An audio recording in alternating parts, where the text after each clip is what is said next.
everybody. Welcome back. I almost said Merry Christmas, but that's over. That was why Merry New Year for a second. Yeah. So we're back after 2 weeks. It's good to be back. Derek is with us. I sort of accidentally told people that maybe you had died 2 weeks ago, but it's not true. Just in Vegas again. You winning any money? No, I wasn't in Vegas that time. I was just at the bar drinking. Oh yeah. Oh, that's right. It was my fault. Okay. So yeah, how was everybody's holidays? Christmas, New Year's? What's everybody do? Christy? We stayed home. We were supposed to go to my sister-in-law's for Christmas, and the day before we got the phone call that she had a positive COVID test, and they were like, well, you can still come. And I was like, no. I don't think I'm going to. Love you very much, but no. And then we always stay home for New Year's because I have a lot of idiot neighbors who really like fireworks. And I have a dog that is terrified of fireworks. Yeah. So, ours was the same, but this year we didn't have to go through it because we have been buried in over a foot of snow here in Seattle. And so, wow. Yeah. And then it hasn't really been above 20 degrees for a week nearly. And so I think it froze our neighbors out. They set off a couple fireworks and went back inside. So that was kind of nice. Derek. Yeah. Yesterday, the day started at 70 and last night it was 19. That's the Dallas I remember. Yep. Yeah. We had a cold front come through and it dropped 50 degrees in 5 hours. Here in Baltimore today, it's 63 and tomorrow it's going to snow. Mm-hmm. Yeah. Okay, cool. Shall we talk more about how the planet is trying to purge us or no? Want to see what I got for Christmas? Yeah, sure. Ben got me this necklace and it matches my I love it. Ring. Nice. So they're both sapphires, but this one's pink. And it matches. That's my Christmas present. Thanks, Ben. And I showed somebody else. Who was I? Oh, I went to get, I had to do a sleep study for my seizure. And so I was laying in there and they were like putting all this stuff on my head. And the woman was like going crazy over my necklace. And, oh, it's so pretty. And I was like, yeah, it's my Christmas present. And she's like, well, what did he get? And I had to kind of laugh. And I was like, I mean, he bought himself sound equipment. That was how I got the necklace. Anyways, this week it is episode 15.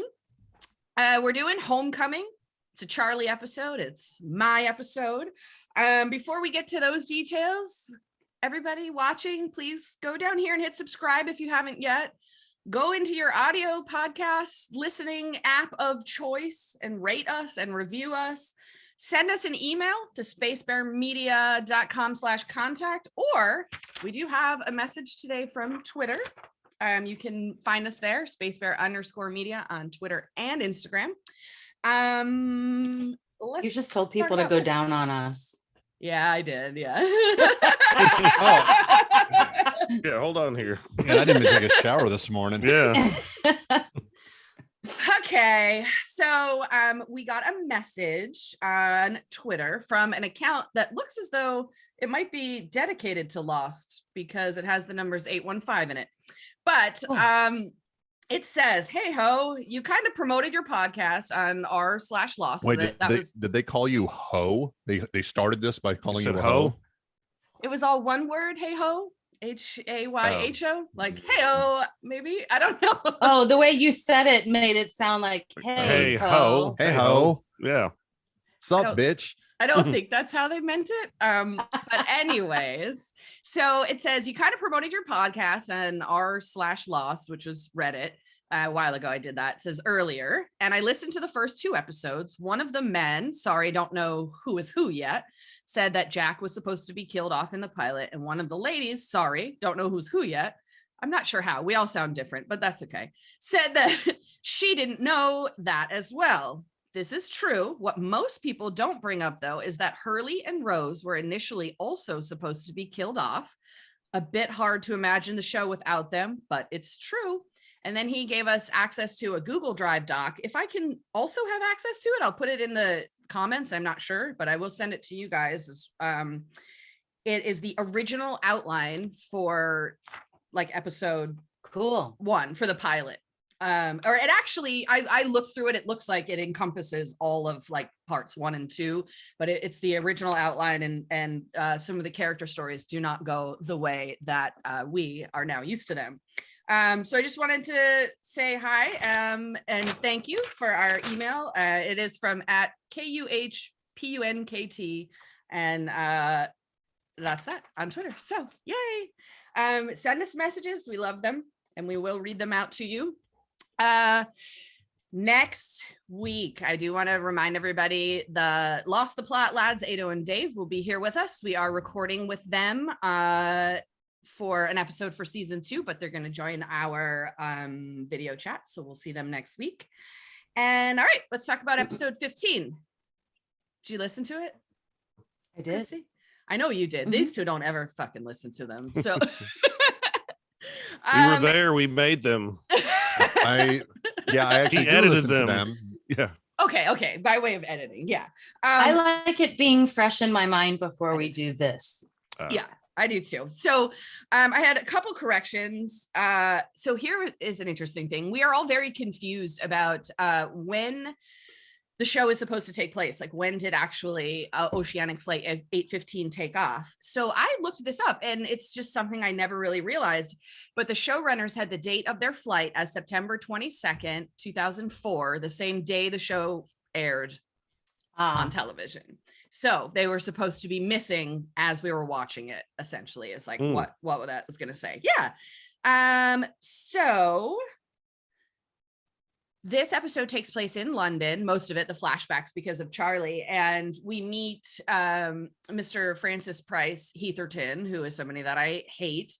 But in the show, they say that his daughter says that he's off buying a paper factory. And what I read is that was actually a nod to the original Office with Ricky Gervais. Cool. Oh, okay. Got it. That the producers were pretending as though Dunder Mifflin. Well, that's the American version, but the new one, yeah. So they were buying the Ricky Gervais original office building. And one other thing, what was the original thing? What was the original company called in the old one? Was like Pensley or Kingsley Pennywinkles or something like that? I don't know. I've never actually seen it. But I hear I haven't either. That it's amazingly hilarious. You know who's in it?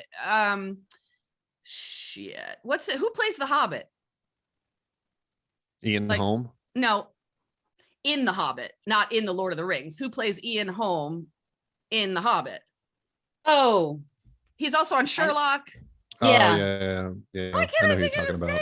Martin but Freeman. he's not the Benedict Cumberbatch. Martin Freeman. In Sherlock. Martin Freeman. He's the other Thank you. Excuse me, sir, Mr. Freeman. I apologize that your name had escaped me. But yeah, I guess he's in the original Office as well. I hear it's funny. We'll have to ask Ado and Dave next week. I'm guessing they've seen it, being in a country next to the UK. So the name of the company in the British one was Warnham Hogg. Warnham Hogg. All right. That's the paper company in the original name. Yeah, it is. I mean, Dunder Mifflin isn't much better, but and their quote is "Life is stationary." Okay. And likes that one, I bet. Yeah. Well played. Yep. There is one other moment in the podcast that drives me nuts, and I don't know why, but I'm talking about Sun, and I refer to her as Soon. I think more than once. I caught that. Did you notice that? I don't know what was coming out of my mouth. One time, kind of like it Booth. was Booth, yeah, Booth and Soon. yeah. One I guess. time, it was obviously you said Soon.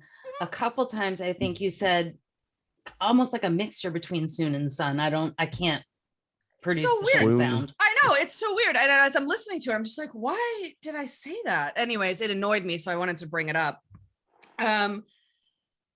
Shall we talk about an ethical question for the week? Sure. Okay.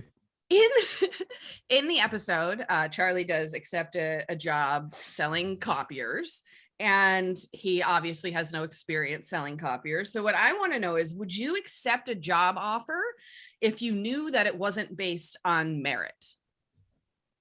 Sure. Yes. Absolutely. Yeah, Yep. you just fuck it and you just go for it. Yeah, where I work, that happens all the time. Yeah. Really? Okay. Yeah. Biggest ass kisser gets promoted. Well, I also feel like once I you mean, have the job, it's yours. That's to every lose. job. Right. Yeah, Yeah. exactly.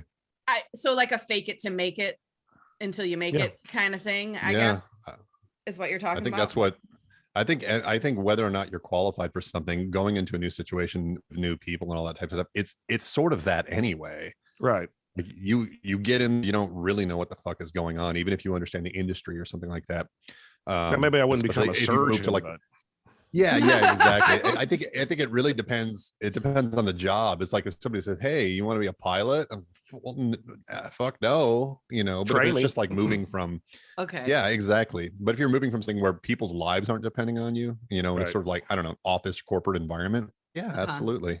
I mean, if the gig comes with better benefits, better money, then it's like, yeah, if I'm not qualified, I wasn't qualified for my job I've got now, Oh, that's right. So- Most people in your position have an MBA, right? And you do Oh, not. yeah. Correct. Yeah, I guess that's a good point. That's kind of what I was thinking too. I just got smooth talking. That's what I got.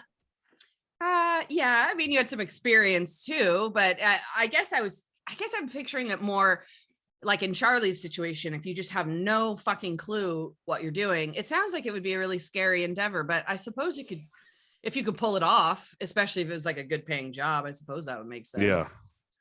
I just picture I would have fucking panic attacks if I didn't really know what I was doing. And I think I'd probably like lose my shit and then just get fired anyways. But Well, like Yeah. Charlie had I to thought- present it in front of people, so that'd be nerve-wracking yeah. if you had no Yeah. clue.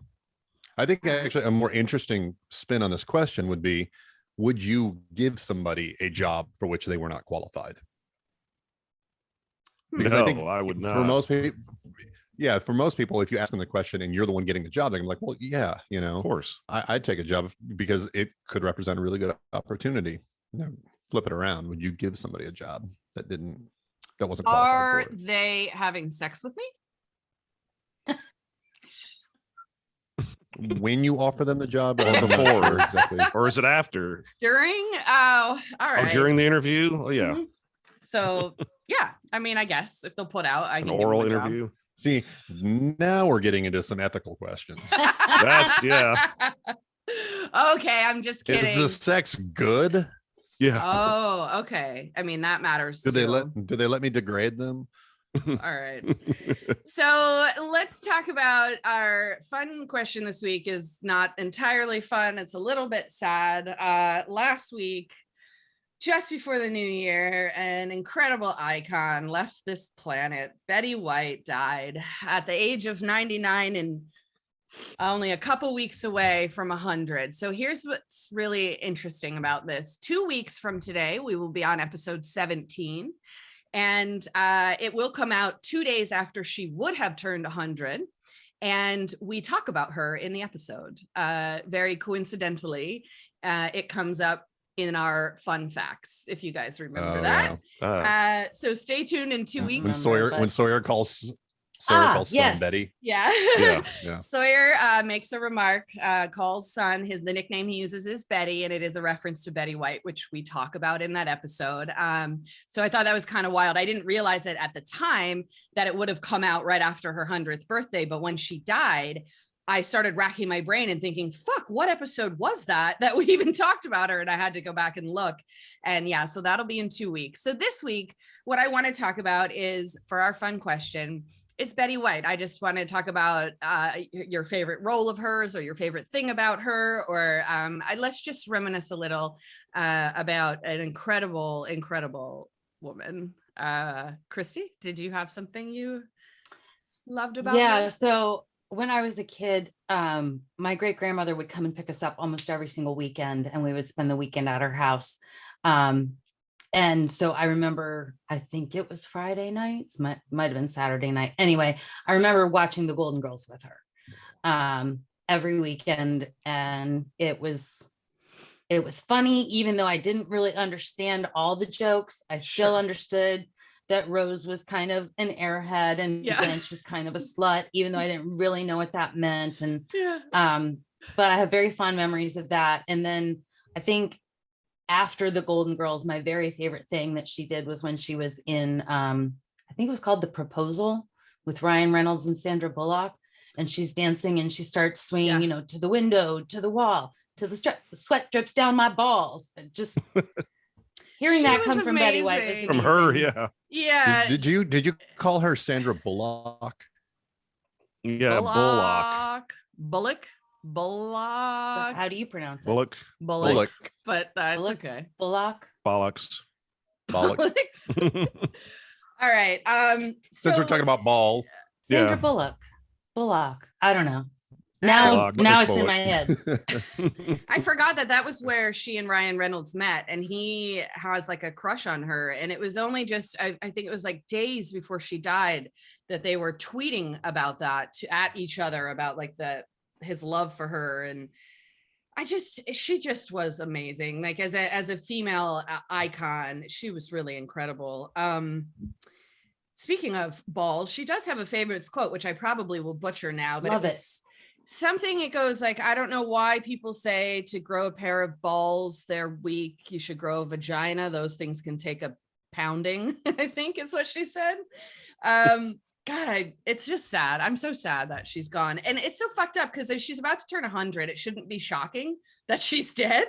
But still, it was when I saw it on it's the like news. she lived forever. I know. I just was like, no, you weren't. She was on Dancing with the Stars. Yeah. People magazine is putting out I saw a 100th birthday thing for her. And, it's already out there. Yeah. She got on the magazine cover and then died. I saw somebody refer to that as amazing comedic timing. So yeah, I saw that too. Yeah. Derek, was your favorite Betty White moment Dancing with the Stars? Are you a big Dancing with the Stars fan? No, I just remember being on there at her age, and she actually went far. Yeah. My parents liked watching it because they used to dance, but I never really saw her in movies or TV except for like Hollywood Squares, Password, those game shows. The old game shows, which is what we talk about. Her husband was the host of the original Password. Like back in the 60s. I didn't know that. Oh, yeah. Wow. One of her husbands, yeah. I think she had 3, maybe 4. I think 3.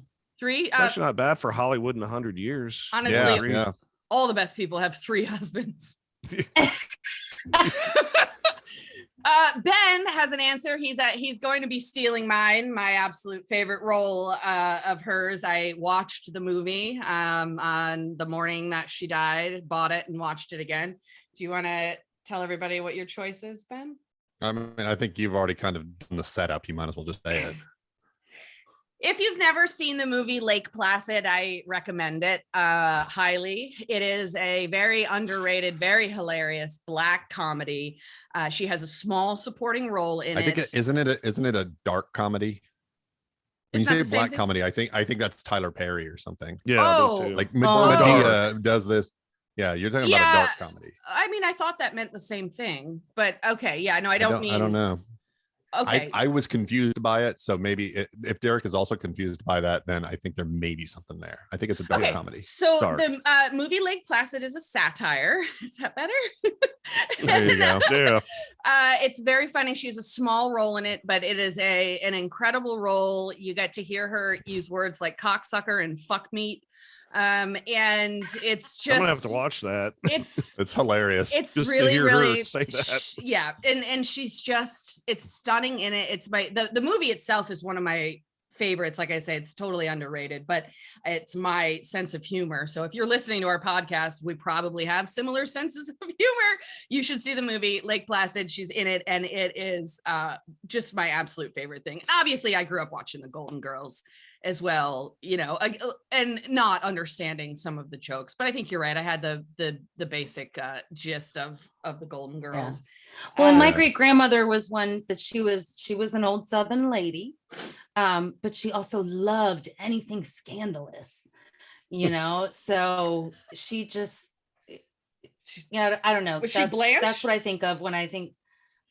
No, she wasn't Blanche, but she liked saying cuss words as an old woman sometimes, she loved to, just shock people a little bit. Yeah, and she loved when there were other scandals to talk about. I see. Well, speaking of scandals, I think it was right after Mary Tyler Moore show, they gave Betty White her own sort of variety show back in the days of just the, TV studios. That's all there was. And she featured a Black performer, I don't know why I couldn't come up with that word, on her show, and the network essentially told her, like, don't do that. She got a lot of hate for, like, how dare you have a Black person on your show, and she told him to fuck off and gave him more airtime, and they canceled her show. And she just was like, Good for her. I don't care. Yeah. She was a hell of an impressive person. And that was in 1954. Woman. Oh, you were looking that up? Shit. Yeah. 1954. So you have to, I know we've got international 10 years followers. ahead of the curve. Yeah. And exactly. And so you may not understand the climate in 1954 in the United States, but I mean, we're talking like segregation. So yeah. And so she basically said, fuck you, and I'm gonna do what I want. And that was her MO her whole life. I'm glad she had 99 years. She seemed to enjoy every single one of them. I wish she could have lived forever, honestly. So I wanted to give a little tribute to her this week. Again, in 2 weeks, we'll talk some more about her. But this week, Homecoming, season 1, episode 15, Charlie and me and the rest of the gang. I say soon. We'll see you then. Bye, guys.